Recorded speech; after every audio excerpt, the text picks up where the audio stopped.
masuk. Mari silahkan duduk. Iya. Oke. Terima kasih ya sudah datang di Health Counseling ini, sudah bersedia untuk datang. Ini sama-sama juga Kak. Saya juga merasa terima kasih karena Kakak sudah menerima saya untuk sesi konseling kali ini. Kalau gitu perkenalan dulu ya. Kenalkan, nama saya Fadil Putumaharani. Saya akan menjadi konselor kamu hari ini. Kita akan bercerita-cerita. Kamu bisa menceritakan apa yang kamu rasakan, keluh kesah kamu. Untuk nama saya Nurza Walisa. Saya di Jakarta dan saya merasa berterima kasih dan bangga karena sudah diterima kali saya kali ini. Iya. Sebenarnya tadi kesini naik apa? Oh, naik Gojek. Naik Gojek. Kenapa ya? Gimana? Kebetulan rumahnya nggak jauh dari tempat sesi konseling ini, di Rawabebek. Oh, di Rawabebek. Kamu mahasiswa atau sudah bekerja? Kebetulan saya mahasiswa di Universitas Panisakti Bekasi semester 2. Mahasiswa ya. Semangat ya kuliahnya. Terima kasih Kak. Oke, jadi kamu di sini bisa bebas menceritakan apapun yang kamu rasakan tanpa penilaian dari siapapun, dan juga kamu tidak perlu merasa takut ataupun cemas, takut cerita kamu itu keluar dari sesi konseling kita, karena saya akan menjaga kerahasiaan itu. Tenang saja.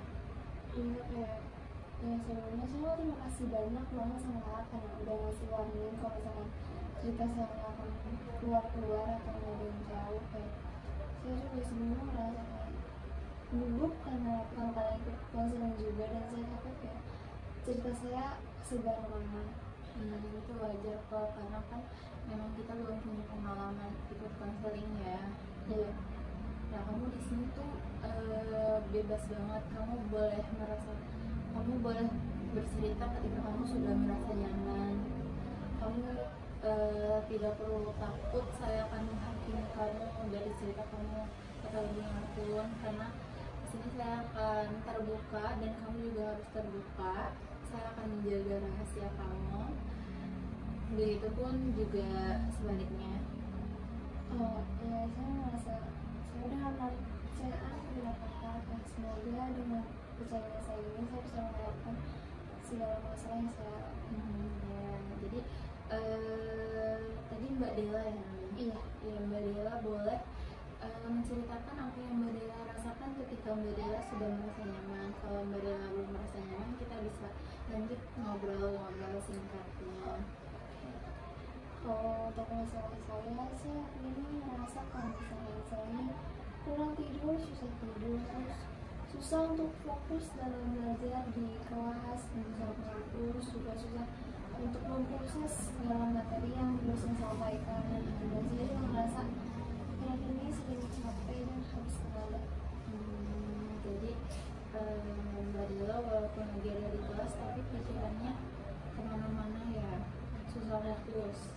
Iya, jadi kayak ya gampang ke distract gitu. Jadi kalau misalkan saya ngerasa sesuatu kayak ya udah lupa sama Gitu.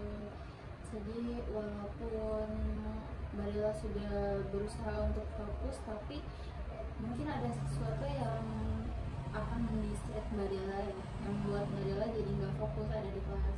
Iya betul banget. Nah itu yang saya rasakan. Ya. Lalu apa lagi yang Mbak Dela rasakan? Saya merasa kayaknya bebannya saya pilih itu terlalu berat untuk saya kan. Apa ya, mungkin karena saya ikut organisasi juga, terus saya naruh apa sih harapan besar pada saya, kayak saya anak pertama yang kuliah, anak pertama yang dilanjutkan sekolah ke jenjang yang lebih tinggi. Jadi orang tua saya berharap semoga anak ini jadi orang yang benar atau lulus terbaik emang kuliah gitu dan saya merasa kayak itu terlalu berat untuk saya pun masih merasa ragu pada diri saya sendiri.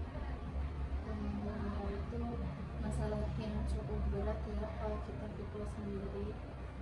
Iya, makanya kayak ekspektasi orang pun juga terhadap saya jadi ikutan tinggi kayak kamu nih kelihatannya bisa ya untuk mengerjakan semuanya sendiri mandiri atau gitu, tapi mereka nggak tahu kalau misalnya saya capeknya gimana, lelahnya saya gimana.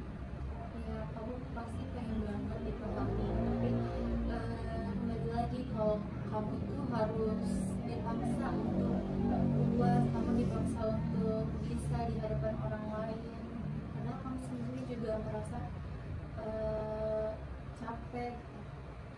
Iya, makanya kayak kadang saya mikir kayak tujuan saya kuliah ini apa, apakah ini saya, apakah saya udah benar masuk ini atau jurusan saya, atau kayak saya benar nggak ya ke kegiatan ini, apakah ini emang saya atau gimana. Jadi kamu masih bingung nih, kamu apa namanya kehilangan jati diri kamu ya. Jadi apakah kuliah ini memang sudah seharusnya kamu ambil, terus kamu kuliahnya untuk siapa sih? Iya, saya masih bertanya-tanya kayak ini kayak bukan saya yang dulu gitu, kok ini saya taruh ini taruh itu, jadi saya merasa kayak ini saya atau orang lain. Jadi kamu kehilangan jati diri kamu sendiri, kamu kehilangan kontrol, padahal ini diri kamu, tapi kamu merasa bukan kamu yang mengendalikannya. Iya, makanya kayak saya merasa kayak apakah ini saya robot gitu, karena orang-orang sebenarnya mengkontrol diri saya sendiri kayak kamu harus ini, jangan itu, kamu harus ini, nggak boleh kayak gitu. Oh ya, saya memahami apa yang Mbak Dina rasakan. Iya, kayak mungkin dengan sih saya curhat apa atau menceritakan masalah saya, mungkin kayak saya mengira solusinya harus saya selalu Dari yang Mbak Dela ceritakan tadi, saya rasa Mbak Dela sudah lama yang memendam perasaan ini. Iya, karena setiap kali saya mau cerita, orang-orang tuh bakal saya takut karena orang kalau misalnya saya cerita habis itu dipandang lama, dipandang manja atau segala macam. Saya emang takut ada pandangan buruk orang pada saya. Mbak Dela masih belum berani ngata-ngata orang lain. Mbak Dela mau membuktikan nih kalau Mbak Dela tuh bisa gitu. Iya, makanya kayak saya kadang apa ya, harus terbiasa dengan ekspektasi orang, dan saya harus kayak terbiasa untuk mengenal masalah saya sendiri. Oh iya, jadi kamu merasa harus bertahan walau kamu tuh merasa kehilangan jati diri, kamu merasa kamu capek, kamu lelah, kamu cuma sendiri. Iya, jadi kayak merasa kayak nggak punya teman untuk bercerita, dan nggak punya kayak sesuatu untuk saya ceritakan atau sesuatu. Oke, jadi semua itu Mbak Dela simpan sendiri, tanpa ada tempat untuk bercerita, teman untuk bercerita ya. Iya, makanya kayak saya merasa kayak udah saya ini udah banyak gitu, terus kayak rasanya sesak banget kalau misalnya nggak bisa cerita masalah saya gitu, kayak harus saya simpen sendiri semuanya gitu, itu capek karena lama sekali saya rasakan seperti ini. Ya, saya sangat menghargai keberanian Mbak Dela karena sudah mau menceritakan hal-hal pribadi yang Mbak Dela rasakan kepada saya. Dan saya sangat senang dan Mbak Dela sudah percayakan itu kepada saya. Ini saya juga berterima kasih banget ke kakak karena sudah membenarkan masalah saya, dan saya juga merasa aman gitu, nyaman kayak ya seperti yang kakak bilang, pembawaan kakak juga baik dan kakak nggak menjudge saya gitu. Perasaan kamu itu valid ya, saya sangat menghargai itu, dan keberanian kamu juga yang paling utama. Iya, kayak ya terima kasih karena kakak sudah memvalidasi perasaan saya gitu, kayak mungkin saya bisa mengubah pandangan saya terhadap orang lain atau terhadap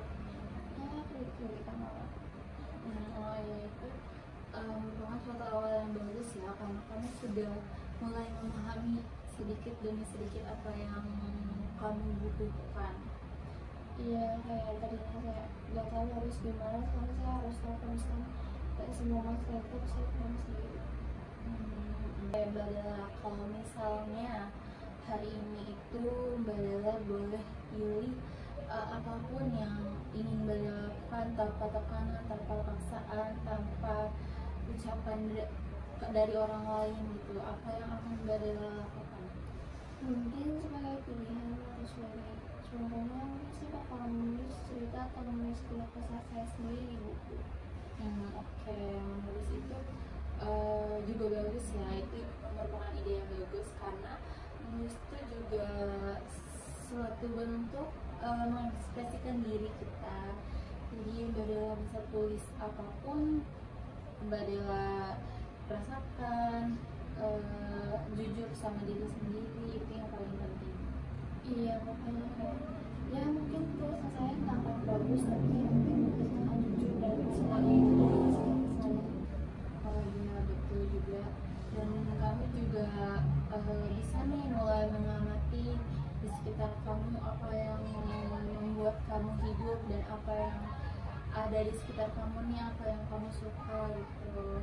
Ya makanya sebagai contoh saya kan saya akan membuat mimpi gitu kayak apa aja yang harus saya lakukan atau apa aja sih kegiatan atau ya mungkin kegiatan atau semacamnya bisa atau apa gitu, dan mungkin jurnal kayak sebagai bentuk ya apa sih pengertian saya atau observasi saya dan melihat-lihat sekeliling saya.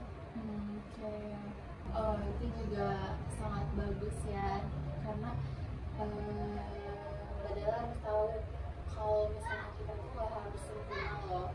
Kita tuh bisa melakukan apa yang kita mau tanpa memikirkan apa yang orang lain katakan. Jadi itu merupakan awal yang bagus.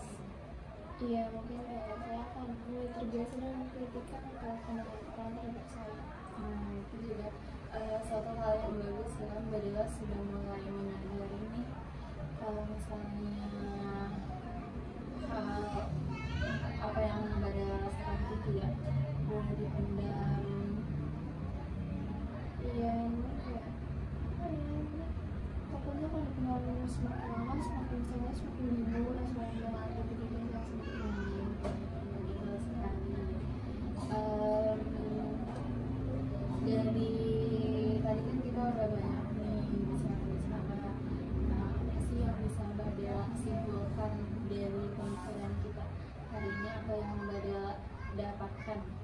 Mungkin kesimpulannya kayak kita jangan takut cerita ke orang gitu, mungkin kayak kita harus cerita ke orang yang tepat, dan kita jangan kayak merasa kalau masalah semua beban harus kita pikul dan semua ekspektasi orang harus kita penuhi.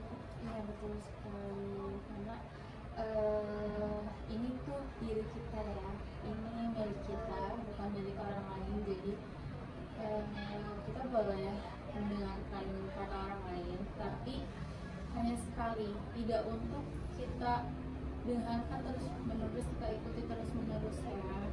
Jadi hanya untuk penyemangat kita saja.